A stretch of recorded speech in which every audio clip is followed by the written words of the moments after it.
बोलिए राजा रामचंद्र भगवान की जय हो।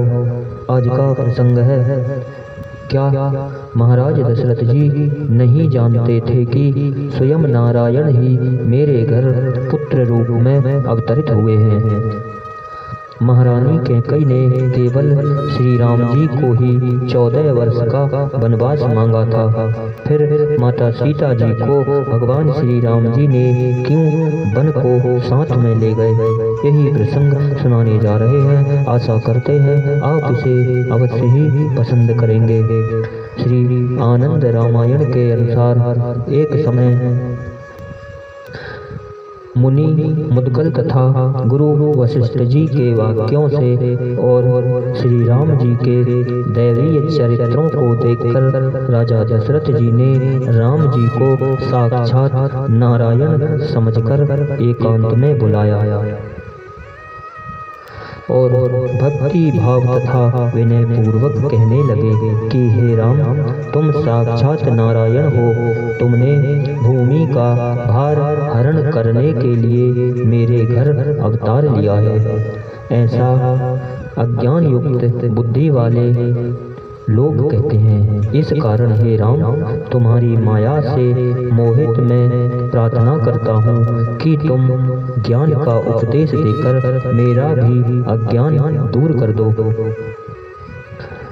स्त्री पुत्र तथा ग्रह आदि में अनुरक्त मेरी बुद्धि कभी शांति तथा सुख का अनुभव नहीं करती। पिता के इस वचन को सुनकर भगवान श्री राम जी राजा दशरथ जी से बोले कि हे राजन, मैं आपको ज्ञान लाभ के लिए उत्तम उपदेश देता हूँ। उसे आप तथा आपकी प्राण प्रिया और मेरी माता कौशल्या भी ध्यान से सुने।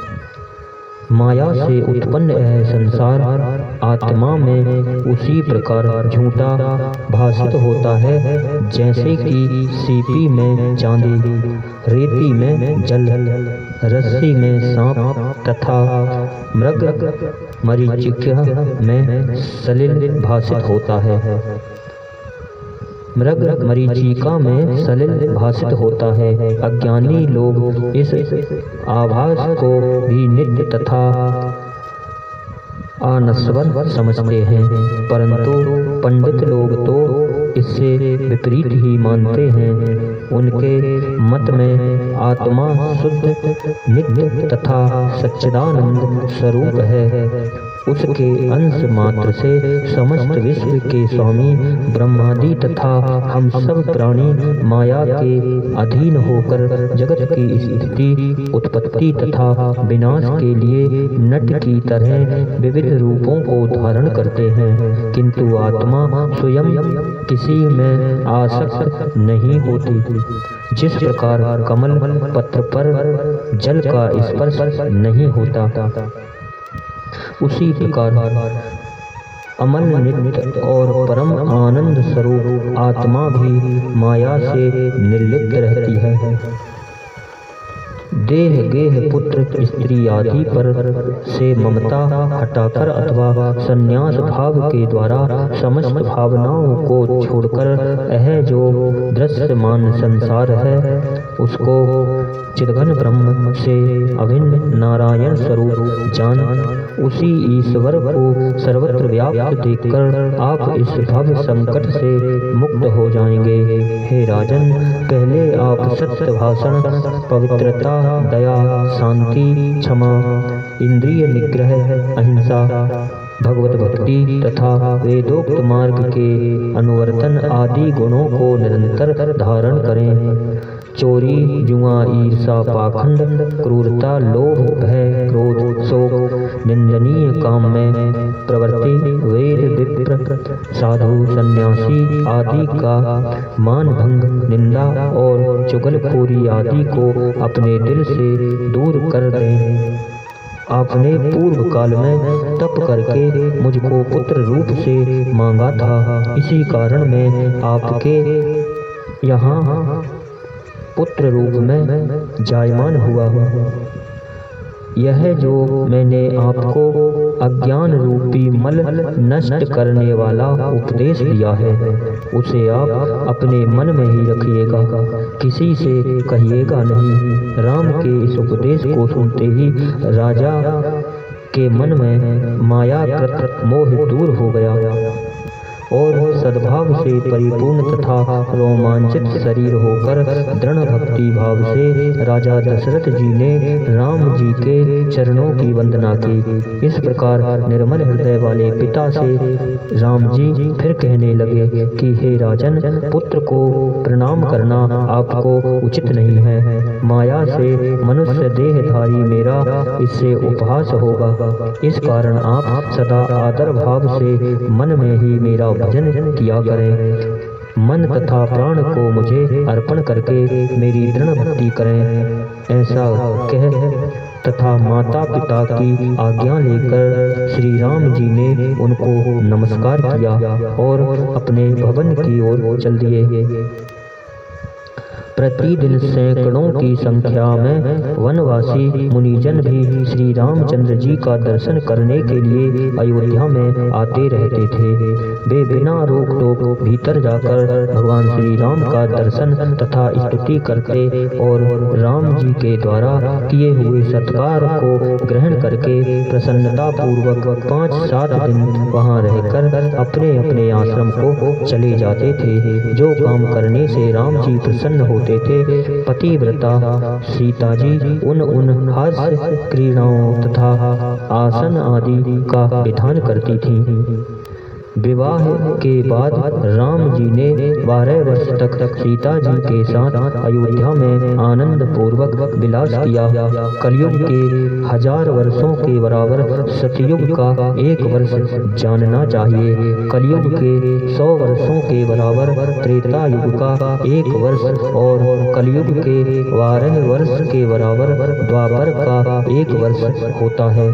इस प्रकार श्री रामचंद्र जी ने 12 वर्ष तक देवताओं के योग भोगों को भोगा। रामचंद्र जी के अयोध्या में रहते समय जिस ऋतु में जो पुष्प फल आदि होना चाहिए वह सब नियम से उत्पन्न हुआ करते थे। कभी अनावृष्टि नहीं हुई और चोरों का भय नहीं रहा। हे पार्वती, उस राज्य में कभी किसी को हिंसक पशुओं का भय नहीं हुआ। एक दिन युधाजित नामक कैकई का भाई तथा भरत का मामा वहां आया और राजा से पूछा तथा कैकई को मनाकर शत्रुघ्न सहित भरत जी को अपने राज्य में ले गया। भगवान शिवजी कहते हैं कि हे पार्वती, इस तरह अयोध्या नगरी में सुखपूर्वक सीता जी के साथ क्रीड़ा करते हुए राम जी के पास 12वें वर्ष में एक दिन आकाश मार्ग से नारद मुनि पधारे। सीता जी तथा लक्ष्मण जी के साथ श्री राम जी ने मुनि की पूजा की और उनके मुख से देवताओं का यह संदेश सुना कि आप पहले रावण को मारकर पश्चात बाद में राज करें। रघु श्रेष्ठ श्री राम जी ने भी बहुत अच्छा कहकर श्री नारद जी को विदा किए। तदंतर श्री राम जी सीता जी से कहने लगे कि हे सीते, पिताजी मेरा राज्य अभिषेक करना चाहते हैं, परंतु मैंने उसमें विघ्न खड़ा करके रावण आदि को मारने के लिए लक्ष्मण के साथ दंडकारण्य जाने की तैयारी की है। तुम यही रहकर माता कौशल्या की और महाराज दशरथ जी की सेवा करना। राम जी का यह वचन सुनकर सीता जी रघुतम श्री राम जी के चरणों पर गिर पड़ी और यह मधुर वचन बोली कि हे प्रभु, मुझे भी अपने साथ वन को ले चलिए। इसमें 3 कारण हैं। एक तो यह कि बाल्य अवस्था में मेरे हाथ की रेखा देखकर एक ब्राह्मण ने कहा था कि तुम अपने पति के साथ वनवास करोगी, सो आपके साथ वन में जाने से उस ब्राह्मण की बात सत्य हो जाएगी। दूसरा कारण यह है कि जब आप सभा के बीच स्वयंवर के समय धनुष चढ़ाने चले थे, तब मैंने देवताओं से प्रार्थना की थी कि हे देवताओं, यदि राम जी धनुष चढ़ा लें तो मैं 14 वर्ष तक मुनिव्रति धारण करके वन में विचरण करूंगी। अतएव मुझे वन में ले जाकर मेरी प्रतिज्ञा को भी सच्ची बनाएं। तीसरा कारण यह है कि मैंने सर्वोत्तम रामायण महाग्रंथों में यह सुना है कि सीता के बिना राम अकेले कभी वन में नहीं गए, सो आपको मुझे दंडकारण्य में साथ ले चलना चाहिए। सीता जी के वचन सुनकर श्री राम जी ने उनका आलिंगन करके तथास्तु कहा। यही कारण था कि भगवान श्री राम जी ने सीता जी को भी वन के लिए साथ ले गए थे।